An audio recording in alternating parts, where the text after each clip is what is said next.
Hey everyone, Shannon from Shannon De Palma Co. here, where I help business women get wealthy through financial management and money mindset. And in today's video, I'm going to be talking about the 3 things I did to pay off $9,500 of debt in 1 month. Get into it. Yay! All right, now, the first thing I just want to tell you is it's okay if you have debt. I want you to know it's freaking okay that you have debt. You don't have to feel shameful for debt anymore. You don't have to feel like a piece of crap because you have a lot of student loan debt, or you have credit card debt, or you made bad decisions with loans. I just want you to know the first thing that I did in paying off this amount of money was I made myself not feel like shit anymore for having debt. Seriously, it was the biggest thing I can do. Because if you've ever listened to Brene Brown, she talks about shame a lot, right? And debt can only live in the dark. It's the same thing of shame. Shame can only live in the dark. But when you bring it out into the light, that's when you are able to then change your situation, work through the shame, and then take those steps you need to in order to feel so much better about money and about your debt. Also, P.S., these are my paint swatches. Feel free to tell me which one you like better, light pink or dark pink. Let's also get some opinions on this.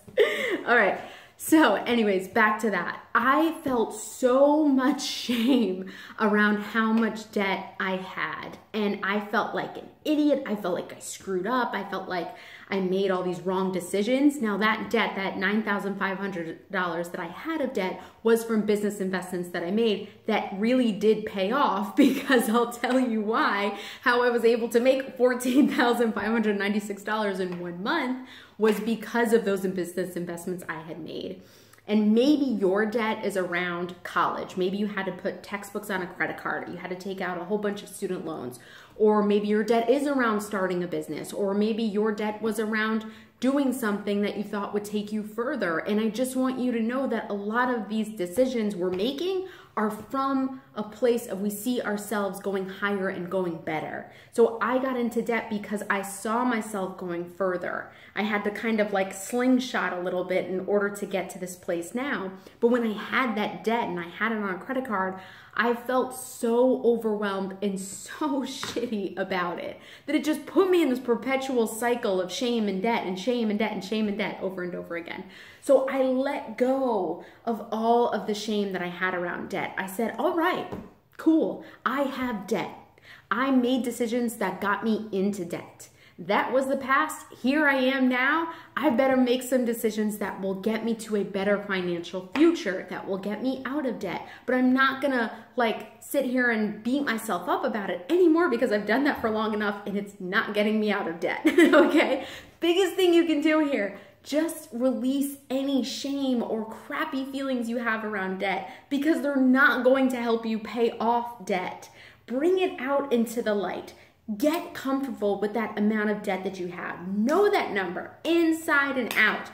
Look at your bank account. Look at that credit card statement. Get really familiar with it. The whole act of not opening up your credit card statement because you're too terrified to see what it is this month, or not looking at your bank account because you know that you don't have enough money for this or this or that. That is how shame continues to live, because it's in the dark. But you keep opening up those credit card statements and you keep looking at your checking account. That's what's going to change your financial future. That's what's going to help you pay off your debt, all right? So that is step number 1. Debt can only live in the dark. Bring it out into the light. All right, let's get into step number 2.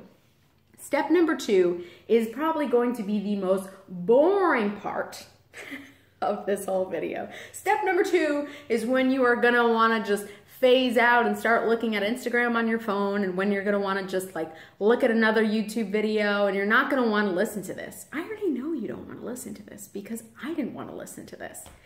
And I'm gonna say it, guys. Budget your money. I know, I wish there was a cooler answer.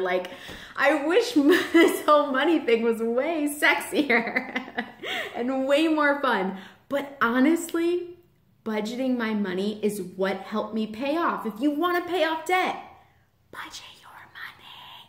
Budget your money. Now, in my head, I like to call this directing my money. I really don't call it budgeting, but budgeting is what will get you guys to understand what I'm saying. But I really like to refer to it as directing my money. I get to tell my money where I want it to go. I get to say, money, like, I know I never feel like I have enough of you, but this is what I have this month, and I want you to go here, and I want you to go here, and I want you to go there. And I want to fill up these buckets in my life where I need to put money. I don't want money to aimlessly wander out of my bank account from month to month and me every month feeling like I don't have enough money.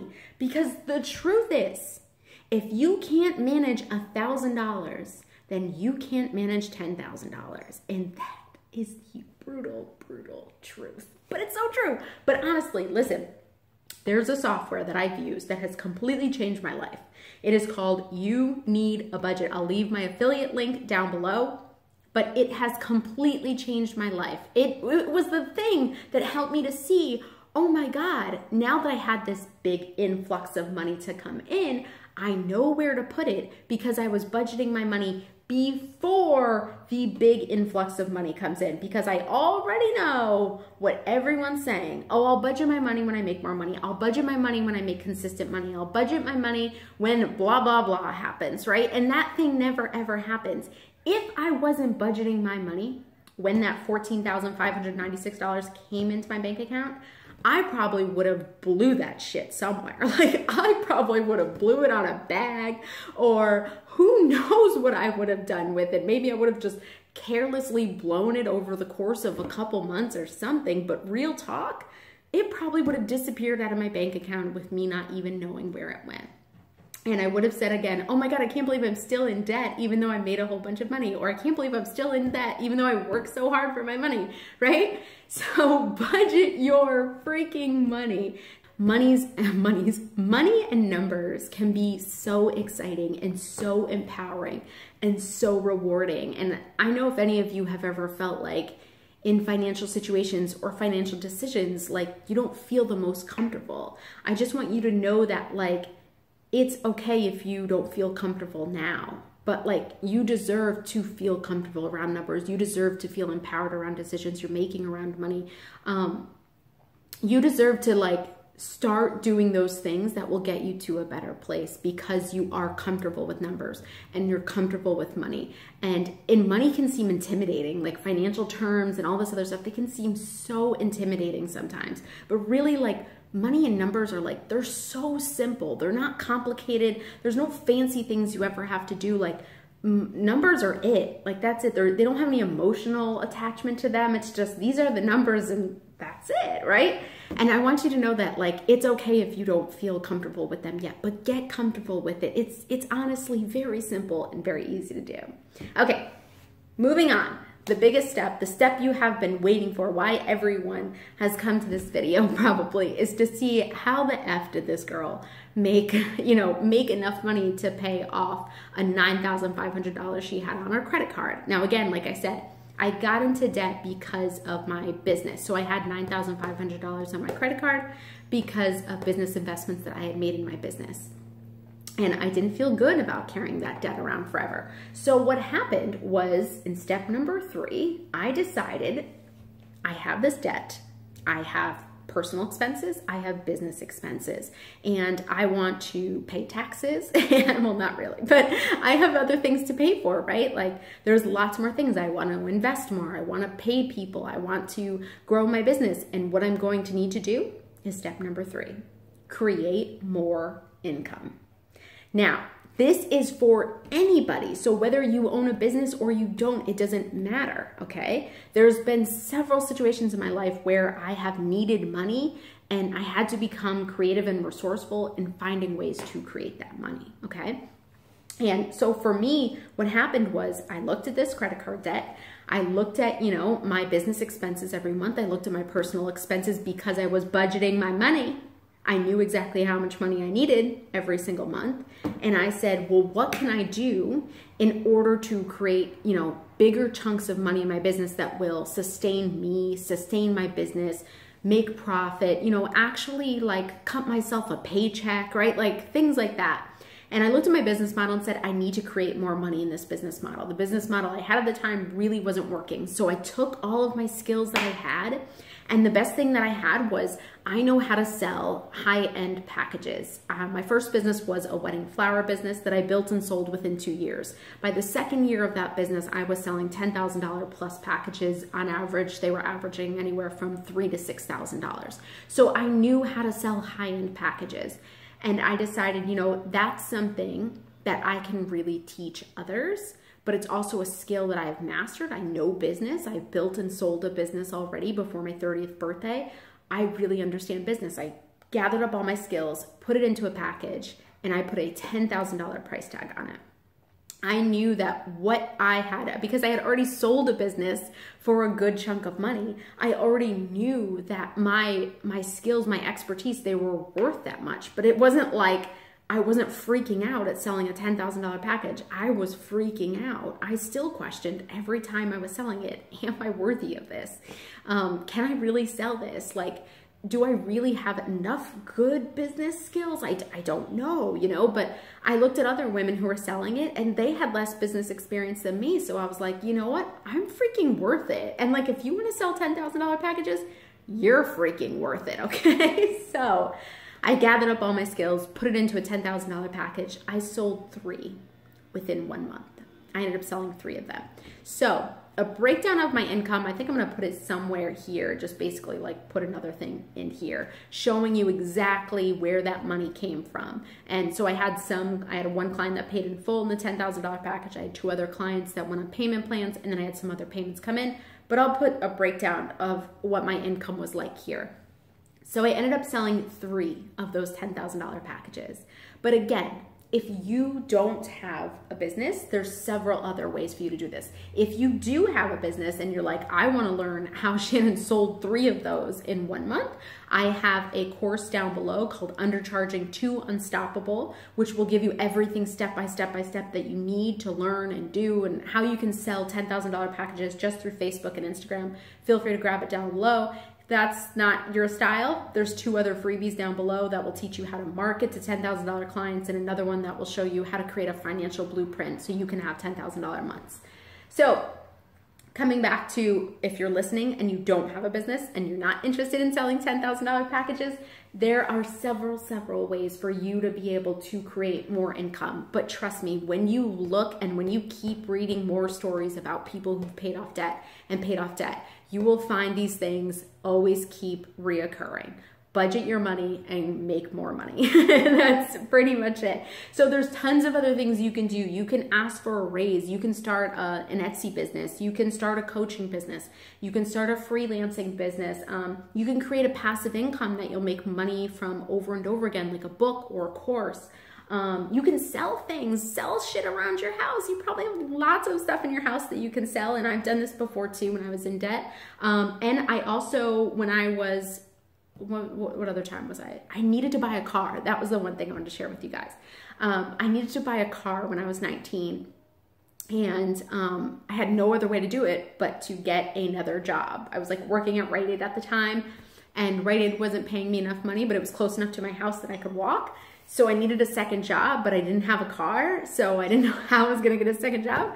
So I asked a friend if she could give me rides to her work, and if they were hiring, great. And then I asked them, hey, can I only work on her shift because she's like my ride? They said yes, and I was like, wow, like this is great. This is wonderful. So I worked 2 jobs and I saved up enough money to put down a down payment on a car. So whether that's you know, maybe you need to get another job or get a part-time job, or use the stuff you have now. Like I said, ask for a raise, start a side business, gather up all of your skills that you have and put them into a high-end package, or sell your skills freelancing, right? All of us have skills that we're born, or not that we're born with, all of us have skills that we have learned and now that we can sell them for money. So that was the biggest thing that created this big chunk of money for me that was able to pay off all that debt. Now, I've shown you how I was able to take that big chunk of money and then how I allocated it and how I directed it. And hopefully in that video, I also reminded you to put aside $1,000 or some money in savings. These were the 3 simple things I did, guys, seriously. 3 simple things that I did to pay off $9,500 of debt in 1 month. And these are the 3 simple things you can do too. Now, I just want to add in a little bonus thing. If you liked the talk that I did, if you liked lesson number 1 about shame and debt, shame and money, what I really, really want you to encourage you to do is to grab the 44-page free journal I have down below that's all about uncovering your relationship to money. I really got to this place here where I was like demanding more money for my services, and I was looking at my money every day and I was directing my money because I first started working on kind of the subconscious relationship I had to money. I had a lot of these like shitty ideas about money. I had things, like rich people were douchebags, and like I hated anybody who had a rich family, or I hated anybody who got any assistance, like financial assistance from their parents. Like, what a jerk, like I don't know why, but I was born with this like anger around money, right? And I was just so angry about money, but I wanted more money, and I wasn't going to be able to create more money being angry or being ashamed or being like, I just felt like a victim to money, And I think that the big thing is that I first started working on my subconscious relationship to money, and I really started to uncover things that I started to worry about if I made more money. Like I worried about, what my friends would think of me. I worried that maybe I would emasculate my husband if I made more money. I worried that my family would treat me differently if I made more money. All of these things were real subconscious fears that I had going on around money, and they stopped me from paying off debt, looking at my credit card statements, really charging more for my services and knowing what I'm worth. And that relationship needed to be changed. So if you really feel connected to any of the things I'm saying, I highly, highly encourage you to grab that journal book down below and just start to uncover, what do you really think about money? Yeah, you want to make more money, but like, do you have any fears around if you did make more money, what would happen? Or do you not look at your credit card statements because you're avoiding shame? Any of those things are so important to address, and I would just really encourage you with like all the love in the world, like please start looking at that first. All right, guys, I hope you enjoyed this video. I hope you learned a lot. I hope you are ready to start working on your relationship to money and start uncovering and uncovering. No, this isn't like we're in bed with money. I hope you're ready to uncovering the things in the relationship you have with money right now. If you like this video, you know what I'm about to say because every YouTuber says it. But if you like this video, subscribe to my channel, leave me a comment down below with which paint sample you like, the light pink or the dark pink. I'm undecided yet, but I'm leaning towards dark pink. And I will see you guys in the next video. I hope you enjoyed it. Again, my name is Shannon from Shannon De Palma Co. Bye.